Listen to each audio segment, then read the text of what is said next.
Although many RPGs have been released since 2011, few can capture the freedom that Skyrim achieved all those years ago.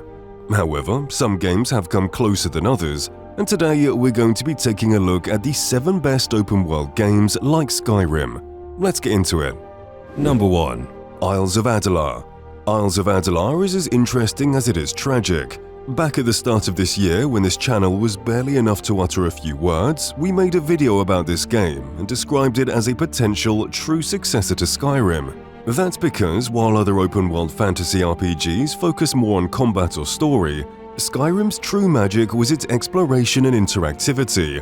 Where other RPGs have their exploration work against many of its mechanics, Skyrim makes exploring its harsh province the aim of the game and makes every other mechanic work around that. What we're left with is a game where the player truly feels grounded in its world and a landscape that's rewarding to explore.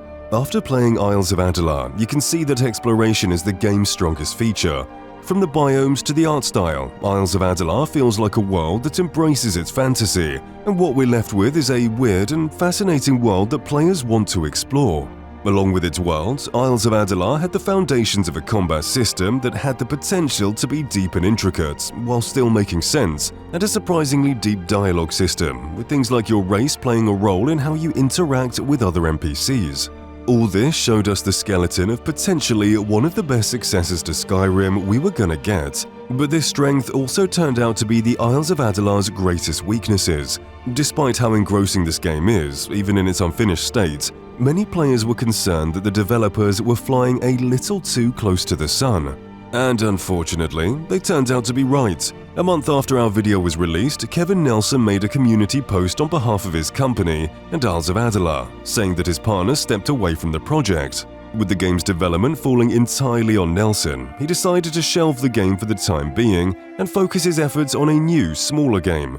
Kevin hopes that this new game will generate enough revenue to continue work on Isles of Adalar and hopefully fulfill its potential later on. Number 2. Ghedonia. When solo developers make RPGs, they usually end up in one of two situations. They either have big goals that are never achieved, or they release a terrible game. Ghedonia, a game made by a single person, shares neither of these fates. Set in the world of the same name, Ghedonia is a captivating game, with a beautiful art style and a large open world for you to explore. The game took inspiration from classic RPGs that emphasize player choice and minimal guidance. And when you're actually playing the game, well, it's hard to believe that one person made it. The game has a huge world with different areas, mounts, side quests with choices, dungeons with traps, a bloody house-building system, and even a main story with voice characters. It's baffling how this solo developer made a more compelling RPG than many studios can. And while it may not be the most polished game, that honestly adds to its old-school charm. And with a sequel on the horizon, the world of Ghedonia is only going to get better. Number 3. Elder Kings 2. No matter if you've sided with the Stormcloaks or the Imperials, everyone agrees that Skyrim's Civil War questline wasn't fleshed out. Despite being described as a massive campaign that's ravaging the province, the questline amounts to nothing more than generic fetch quests and tedious horde modes being played on repeat. But like all of Bethesda's problems, the modding community is here to save the day. Only this time, the mod's not for an Elder Scrolls game, it's not even for a Bethesda game. Instead, it's for Crusader Kings 3.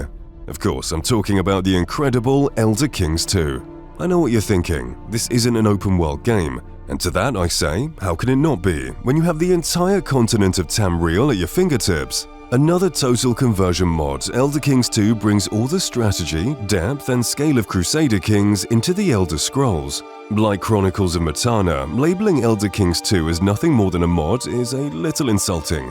While most mods just improve graphics or change body proportions, Elder Kings 2 builds on Crusader Kings 3 to create something completely new. The game has a handmade map of Tamriel, including a custom model of the Imperial City. Along with this, Elder Kings 2 lets you play in a variety of races, with a unique set of advantages and challenges. Mechanics like magic, divine worship, and even vampires also make an appearance. Aside from that, it's the standard Crusader Kings gameplay. Take command of your house, grow your dynasty, and conquer the world. Govern a constantly changing kingdom where you must keep your friends close and your enemies closer. Spy, blackmail, and wage war against your enemies. With Elder Kings 2, you can do all of that and more. It adds many features and rule sets for an extensive experience. I could talk about Elder Kings 2 for hours, and I would still only be scratching the surface of it. If you're not convinced yet, then I'll be the first to tell you that Clan Volkihar is one of the factions in the game. And if you make the right moves, Elder Kings 2 lets you finally live out your fantasies of marrying Serana and ruling the vampiric clan with her. Number 4. Two Worlds 2. Two Worlds 2 is an interesting spot when it comes to releases, as it came out exactly 1 year before Skyrim, and despite its much smaller budget, Two Worlds 2 still manages to pull off some amazing feats, the likes of which we haven't seen topped again. The game takes place 5 years after the original Two Worlds. You're yet again the nameless protagonist, tasked with defeating an evil sorcerer who's taken over the land of Antalor and imprisoned your sister. But in true RPG fashion, you can deal with all of the end-of-the-world plots for later, and instead gain the trust of the various guilds or help out the locals with their problems. These quests can range from searching for lost legendary treasure to killing mutated umbrellas that are eating a merchant's customers. But where Two Worlds 2 really shines is its magic system, which still blows all the competition out of the water, even 13 years later. The amount of customizability and agency the player has over this magic system is mind-numbing. Man, there are plenty of videos online that show just how crazy this system can get. It certainly puts Skyrim's magic system to shame, that's for sure. So, despite the game's many faults, the game's voice acting being a standout in this regard, Two Worlds 2 is still a great RPG that's definitely worth your time. Number 5. Outward. Skyrim's land is famous for being one of the harshest places to live in all of Tamriel. And despite seeing many of the farmers and traders struggling against the elements, it's more of a paradise for the Dragonborn. And although the survival mode alleviates this issue somewhat, getting by in Skyrim is hardly a challenge. Outward aims to solve this issue by making it one of the most frustratingly difficult fantasy worlds I've ever played. Set around the city of Cierzo, you play as an ordinary adventurer who barely comes out alive from a shipwreck and is immediately given 5 days to pay off the debt of your ancestors. This lovingly warm welcome sets the tone for the entire game. Unlike most RPGs, Outward doesn't put you in the shoes of a prophesied savior or a legendary monster slayer. You're an ordinary person, closer to an NPC than a hero. You're weak, your inventory is laughably small, and you have to get around everywhere on foot. But the fun of Outward lies in conquering this world, despite all the forces working against you. But that's not the only way this game doesn't hold your hand. Aside from its punishing combat, Outward also has a navigation system more akin to Elden Ring and Morrowind than Skyrim. Rather than waiting for a 2D icon to tell you where to go, Outward provides no such markers or pointers, and instead encourages you to explore and find your own way. All this may sound too punishing, and though I'd be lying if I said this game wasn't divisive, a greater challenge is exactly what many Skyrim players wanted. And with a robust and dynamic combat system, town building, and the entire game being 2-player co-op, it's hard not to recommend Outward for any Skyrim fan looking for a greater challenge. Number 6. Chronicles of Matana. Chronicles of Matana is not a game outright, but rather a total conversion mod for the criminally underrated Gothic 2.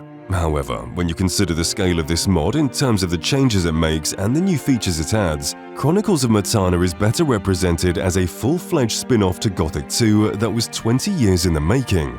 Acting as a prequel to the main series, Chronicles of Matana takes place on the island of Arkolos and puts you in the shoes of Marvin, a refugee who fled from his home by the looming Orc War on the horizon. Now, a stranger in a strange land, Marvin must do anything it takes to survive by any means necessary, and maybe make a name for himself along the way. The Gothic games are regarded as some of the best RPGs of the early 2000s, and despite the age of difference between the original game and this mod being so massive, Chronicles of Matana still manages to capture the essence of what made the original games so good all those years ago. The world building, freedom of choice, and immersion are just as good as the original games, if not better. But Chronicles of Matana also adds new mechanics as well as overhauling existing systems. Better underwater exploration, a rebalanced economy, and an entirely new crafting system are just a few of the major and minor changes the Chronicles of Matana team made from the original game. Aside from gameplay tweaks, Chronicles of Matana also goes above and beyond in its presentation. The island itself features new biomes and superb level design that makes exploring fun and rewarding. There's an entirely original main questline, side quests, and random encounters, all of which are professionally voice acted. The best part of this is that none of the game's story tampers with the existing lore of the Gothic series, and all the writing and world design was done with the utmost respect to its source material. So, if you can look past the dated graphics, then Chronicles of Montana is an excellent introduction to the Gothic series, and with a complete remake of the first game on the horizon, there's no better time to start playing than now. Number 7. Arcanum. Calling Arcanum underrated wouldn't be doing it justice. As far as hidden gems go, Arcanum is up there with the greatest. But in saying that, it's a diamond in the rough for sure. Arcanum earned a reputation as one of the buggiest RPGs on launch, and that's no easy feat. The game's combat leaves a lot to be desired, the graphics are so-so, and it requires a community patch just to be playable. So, why do people adore this game? For starters, there's the world of Arcanum itself. Set in a fantastical Victorian-era setting, Arcanum has one of the most unique worlds in fantasy. You'll see orcs, elves, dwarves, and other fantastical creatures alongside factories, blimps, and 19th century design. This dichotomy of magic and technology is seen heavily in the game's themes. Arcanum also has one of the best stories and quests out there, with a level of player reactivity the likes of which are yet to be surpassed. Choices that other RPGs take for granted have huge consequences in Arcanum. For example, depending on your race, some people will be extremely friendly, and others will act like Nazim's older cousin. Even your gender will make people treat you differently. And these quests will have far-reaching consequences. Depending on your choices, entire kingdoms can be destroyed, while others are rebuilt. Murders can be solved, conspiracies can be uncovered, and you tell me what other game lets you help a bunch of orcs unionize their factory to get better working conditions? The best part is that these quests can take many different paths, so no two playthroughs will ever be the same. Overall, Arcanum offers a lot of high-quality content, an incredibly interesting setting, and unmatched levels of player choice. Considering how cheap this game is during sales, it's easily worth your time and money. Subscribe to Fall Damage, you milk drinker.